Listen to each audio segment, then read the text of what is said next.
predsjedniče vlade sa članovima vlade, dragi domaćini, uvaženi poduzetnici. Čast mi je što sam danas ovdje s vama i što ste mi pružili priliku da se s par riječi osvrnem u poduzetništvu i ulozi koju poduzetništvo danas ima. S pozornošću sam pratio onaj mali filmić u kojem su nam poručili kako neuspjeh ne treba shvatiti ozbiljno. Ta rečenica je možda jedina s kojom se ne slažem. Danas ovdje u Hrvatskoj neuspjeh moramo shvatiti ozbiljno.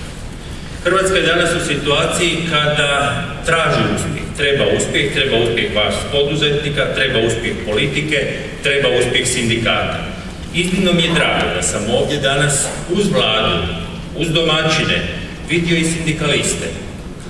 To znači da ideja socijalnog partnerstva, koja je bila pomalo poljuljana, kako sam to vidio u nekim izjavama, nije mrtva, da je ona tu da potakne upravo ono čemu je gospodin predsjednik vlade govorio, jedan novi duh uspjeha, da potakne shvaćanje kako nijedan od segmenata društva, ni politika, ni gospodarstvo, ni svijet rada, dakle svijet sindikata, članova sindikata, pa i onih radnika koji to nisu, nije samostalni, neovisni, samodostatni segment društva. Danas, sasvim sigurno, u vrijeme krize, antipoduzetnički duh jača. Ljudi u nevolji, ljudi u problemima, danas je u Hrvatskoj jako puno ljudi u problemima, traže krivca. I vrlo često je krivac, ili najčešće je krivac onaj drugi.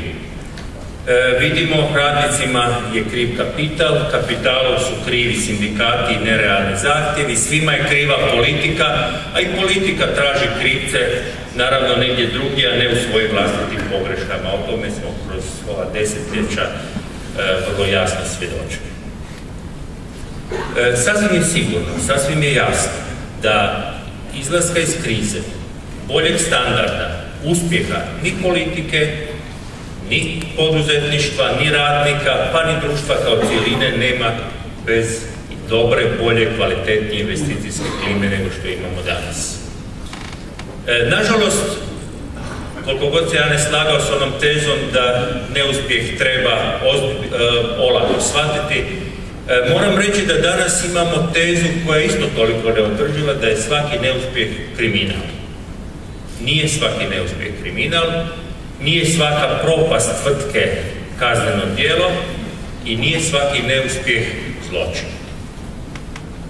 Ali što treba učiniti da ne dođe do tog neuspjeha?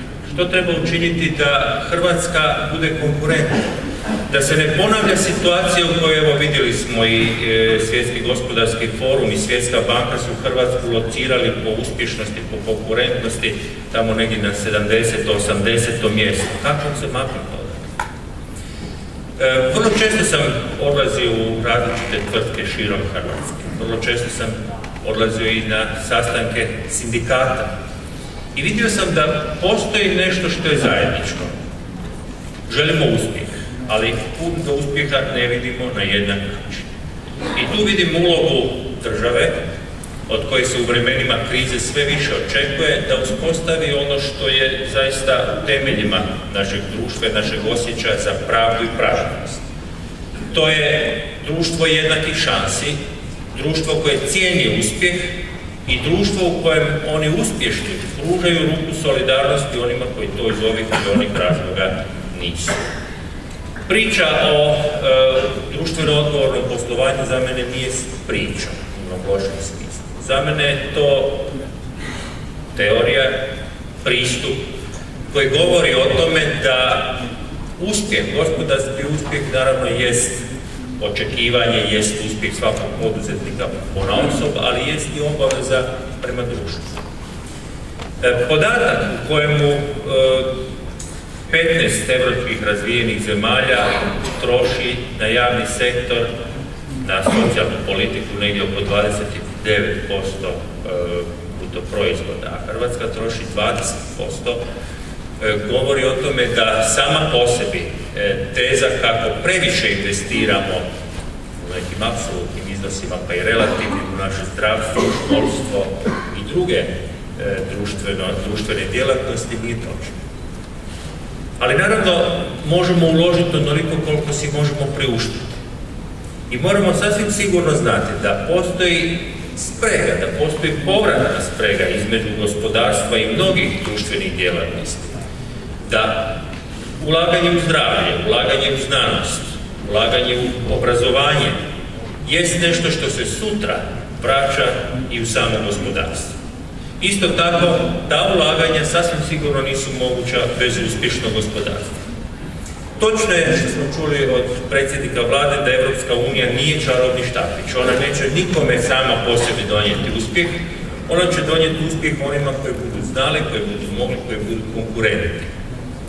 Izvoz je nešto što će ključno opredijeliti naše gospodarsko stanje u budućnosti. One tvrtke koje izvoze, koje stvaraju novu dobit za cijelo hrvatsko društvo, imaju ključni značaj u izlasku iz krize.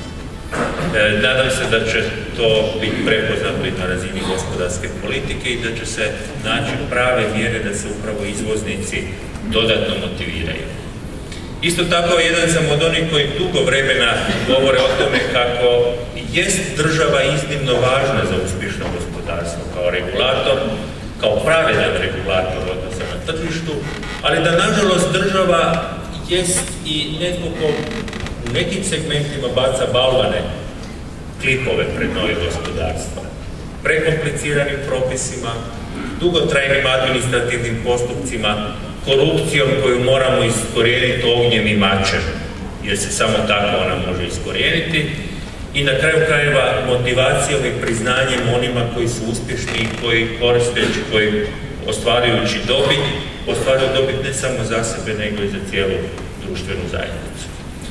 Ono što je sasvim sigurno da smo u ovim vremenima krize, kada smo pritisnuti teretom svakodnevnog preživljavanja, kada neki doslovno u svojim kućama dnevno traže kunu za kupiti koricu kruha, dok drugi traže kunu da bi isplatili radnicima plaće, da bi održali svoj posao, trebamo viziju. Hrvatska je jedna od onih zemalja koje nisu iz ovih ili onih razloga donijeli ili usvojili jednu viziju koja je iznad dnevne politike i koja govori o tome što želimo da naša domovina bude na kraju ovog desetljeća. Što su naši ciljevi? Znam, vaša udruga je napravila određeni napor i ja vjerujem da će vlada hitnom pozornošću proučiti to što ste napravili, ali zaista nama nedostaje ozbiljna vizija, ono što je Europa učinila i vizija 2020. Možda čak i vizija 2030 ili dalje. Što su to resursi koje imamo? Koliko oni vrijedi i kako ih treba koristiti? Koja je to infrastruktura koju imamo, a koja je ona koju trebamo izgraditi? Gdje su nam ljudski kapaciteti i resursi? Što ćemo s našim mladim ljudima? Kako ćemo usmjeravati njihovo obrazovanje? Da li se politika visokog obrazovanja i znanosti iscrpljuje samo u kvaliteti pojedinih nastavnika ili organizaciji obrazovnog procesa ili treba tražiti jednu bolju, kvalitetniju vezu između gospodarstva, obrazovanja i znanosti? Tu ima puno zemalja u koje bi se, evo, spomenute Finske i Izraela, recimo, mogli i morali ugledati. I to nije napor koji treba učiniti samo Ministarstvo znanosti. Tu ste i vi, gospodarstvenici, Ministarstvo gospodarstva, vlada, sindikati isto tako. Prema tome, evo, moja želja ili moja poruka, poziv svima vama koji jeste odlučni faktori u ovom društvu, od politike, gospodarstva, sindikata, probajmo sjesti zajedno za stol i vidjeti što realno želimo i možemo od naše Hrvatske u ovom desetljeću. Konačno, još malo o poduzetničkoj klimi. Istina je, danas se poduzetnici u jednom dijelu naše javnosti prikazuju kao, ajde bit ću pjesnički nastrojen, kao baba roga. Kao krvopije koje ljudima piju krv i od koje zapravo svi imaju samo neku štetu. Poduzetništvo se vrlo često kriminalizira, samo po sebi, unaprijed, bez dokaza i bez sudskog postupka. Točno je, u poduzetništvu se nađe kukolja Ima ljudi koji ne plaćaju porez, ima ljudi koji ozbiljno krše radnička prava, ima ljudi koji se bave raznim marifetnicama, ali to je ozbiljna manjina. Ozbiljna većina poduzetnika radi ono što je bit poduzetničkog posla. Želi stvoriti nešto novo, želi otvoriti nova radna mjesta, razviti biznis i ostvariti za sebe i za cijelo društvo određenu dobit. Ja vjerujem da ćemo se oduprijeti određenim parekovim populističkim težnjama da sliku našeg društva prikazujemo crno-bijelo i u tom crnom koloritu prepoznajemo isključivo poduzetništvo. U crnom koloritu nije i ne smije biti isključivo ni politika, a najmanje to naravno po svojoj prirodi svijet rada. Imajmo jednake kriterije, razvijajmo visoke kriterije uspješnosti, visoke kriterije poštenja, visoke kriterije odgovornosti i budimo sigurni da ćemo pod tim uvjetima našu Hrvatsku 2020. godine zaista imati kao uspješnu europsku državu. Hvala vam lijepo.